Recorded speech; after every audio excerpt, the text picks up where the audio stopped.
এখন থেকে আপনার প্রিয় সিরিয়ালগুলো ফ্রিতে দেখুন এক্সক্লুসিভলি শুধুমাত্র সান নেক্সটে। এখনই অ্যাপ ডাউনলোড করুন।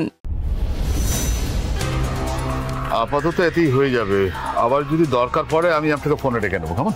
ঠিক আছে, ব্যাস তাহলে এই দিককার কাজ মিটে গেল। হ্যাঁ, সে এখনকার মতো মিটলো। কিন্তু মাধুরী বৌদি আমাকে কত বড় একটা দায়িত্ব দিয়ে ওপরে চলে গেলে। ঈশ্বরের কাছে প্রার্থনা করি যে যাতে আমি ভালোই ভালোই ওমার বৃষ্টির সন্তানের হাতে মাধুরী বৌদির শেষ ইচ্ছা অনুযায়ী এই সম্পত্তি আমি তুলে দিতে পারি। তার তো এখনো 21 বছর দেরি আছে দাদা। 21 বছর, তার মানে মেধার সন্তান জন্মাতে তো আরো 8 মাস বাকি। তার মানে এখনো 21 বছর 8 মাস আমাকে অপেক্ষা করতে হবে।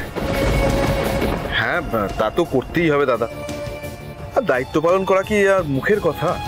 আচ্ছা বরুণবাবু, এই সম্পত্তি, টাকা পয়সা এই সমস্ত আমার নামে ট্রান্সফার হতে মোটামুটি কিরম সময় লাগতে পারে?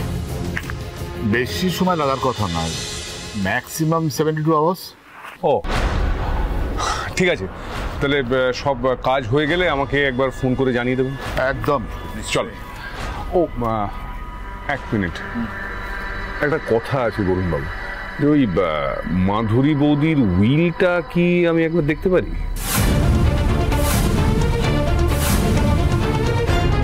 হঠাৎ ওই জাস্ট একটু চোখে দেখতে ইচ্ছে করছে। না মানে উইলটা দেখার লিগাল অধিকার নিশ্চয়ই আমার আছে। তা আছে।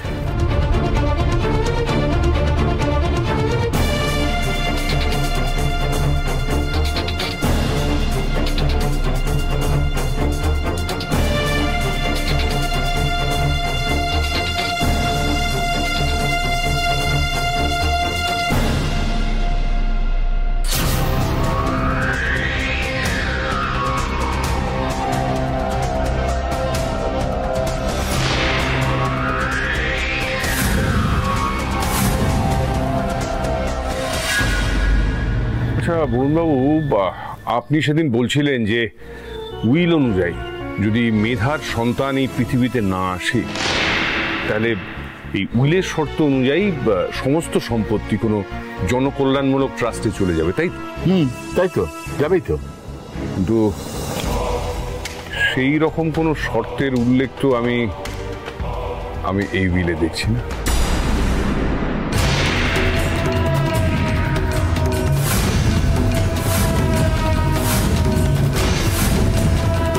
কই দেখি।